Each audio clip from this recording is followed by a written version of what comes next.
There is a scene that perfectly captures the essence of absolute power. A man is on his knees in a muddy field. A gun is pointed directly at his head. He is outnumbered, outgunned, and moments away from execution. Most men in this situation would disintegrate. Their survival instincts would take over. They would beg, cry, bargain, or panic. Their heart rate would spike to 200 beats per minute. But this man does not beg. He does not shake. Instead, he calmly reaches into his pocket, takes out a cigarette, and lights it. He inhales deeply, looks at his executioner with dead, empty eyes, and speaks without a tremor. In that moment, the dynamic shifts.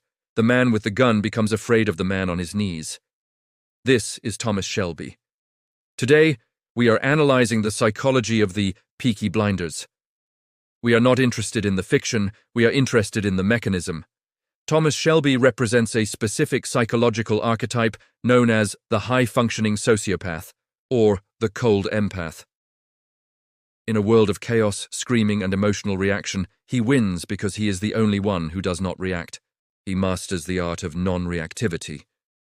While his enemies are controlled by their anger, their fear, or their ego, Shelby is controlled by nothing but his own intellect. He is a walking fortress.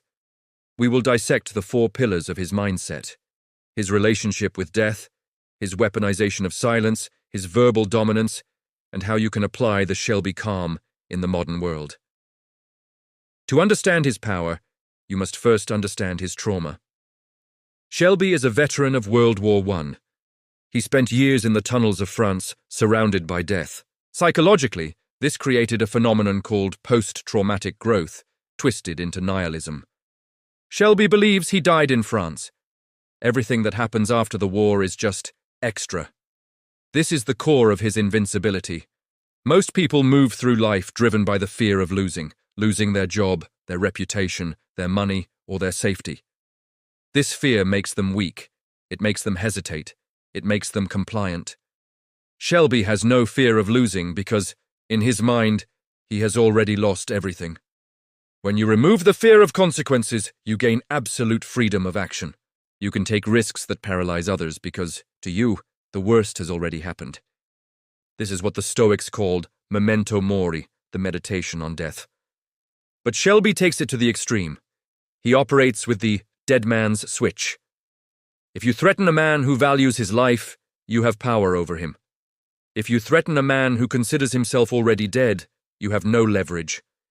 He becomes an unstoppable force because he cannot be coerced by fear. The second pillar of his power is the weaponization of silence. Watch closely how Shelby conducts a negotiation. When someone insults him, threatens him, or asks him a difficult question, he never answers immediately. Never. He waits. He stares. He takes a long drag of his cigarette. He lets the silence hang in the air like a physical weight. This is not just dramatic effect, it is a dominance hierarchy tactic. In human psychology, the person who speaks first to fill the silence is usually the person with lower status. Silence creates anxiety. The human brain interprets silence as rejection or danger. Most people rush to fill that void with words, excuses, or nervous laughter. Shelby uses silence to make you uncomfortable. By delaying his response, he signals that he is operating on his own time, not yours. He is not a slave to your question. He will answer if he wants, when he wants. This Shelby pause allows him to process information, control his amygdala, the fear center of the brain, and formulate a strategic response rather than an emotional one. The third pillar is verbal jiu-jitsu. Shelby rarely answers questions directly. Says, when a powerful enemy tries to corner him, he doesn't defend himself. Defending is losing. If you are explaining yourself, you are in a submissive position. Instead, Shelby counters with a question. He reframes the interaction. For example, when Inspector Campbell tries to intimidate him by listing his crimes, Shelby ignores the accusations and asks about Campbell's own motivations or his past. He flips the script. He turns the interrogation around. Suddenly, the person asking the questions is the one being analyzed. This is called frame control. Shelby refuses to step into anyone else's frame of reality. He forces them to step into his. He speaks in short, declarative sentences. He never raises his voice. Raising your voice is a sign of weakness. It implies that you need volume to be heard because your authority is not enough. Shelby speaks in a near whisper, forcing people to lean in, to focus, to submit to his volume. The fourth pillar is low arousal physiology. Criminologists have noted that many successful leaders and, conversely, successful criminals have lower resting heart rates than the average population. They do not get stimulated easily. This allows them to think clearly in high-pressure situations where a normal person would be overwhelmed by cortisol and adrenaline. Look at Shelby's body language. He moves slowly. He never runs. He never fidgets. He takes up space. When he sits, he leans back, exposing his torso. This is the opposite of the defensive hunch most people adopt when they feel threatened. By keeping his body open and relaxed, he sends a primal signal to the reptilian brains of everyone in the room. I am the predator here, not the prey. His eye contact is unwavering, but not manic. He uses the soft, focused stare. He looks through people, not just at them. He blinks less often than normal. This lack of blinking is a biological sign of intense focus and a suppression of the startle response. It is terrifying to look at because it is the stare of a reptile, not a mammal. However, we must address the shadow. This level of compartmentalization comes at a terrible cost. We see Shelby struggling with hallucinations, insomnia, and addiction. He uses opium to shut down the noise in his head.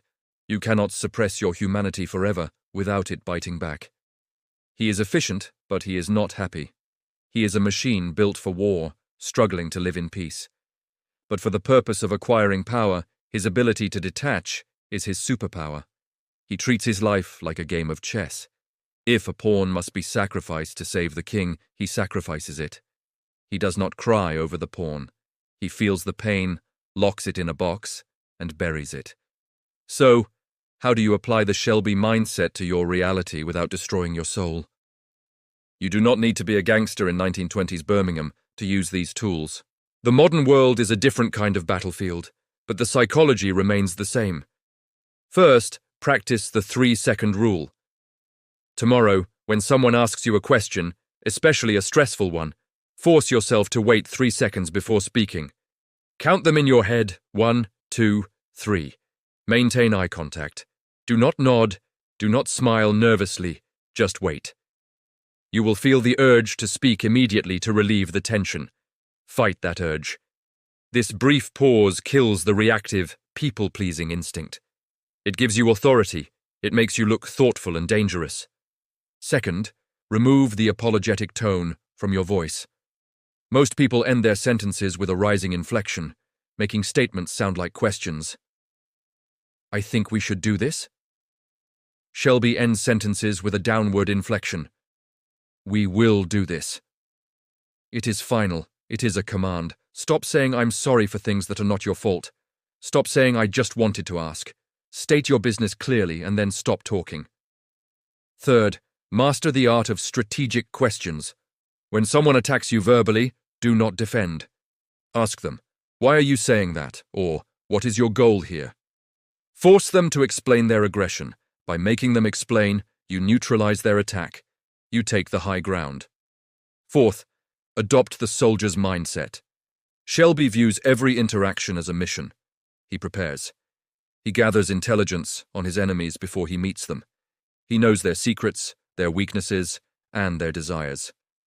Most people walk into meetings or negotiations blind. They wing it. Shelby never wings it. He wins the battle before he walks into the room because he knows exactly what he wants and exactly what the other person fears. Knowledge is the ammunition of the strategist. Finally, understand the power of no. Shelby is not afraid to walk away from a deal. He is not afraid to disappoint people. He creates scarcity. He makes people feel that his time and his presence are limited resources. If you are always available, always smiling, and always saying yes, you are a commodity. Commodities are cheap. Be a luxury. Be rare. Be like Shelby, someone who can only be accessed on his own terms.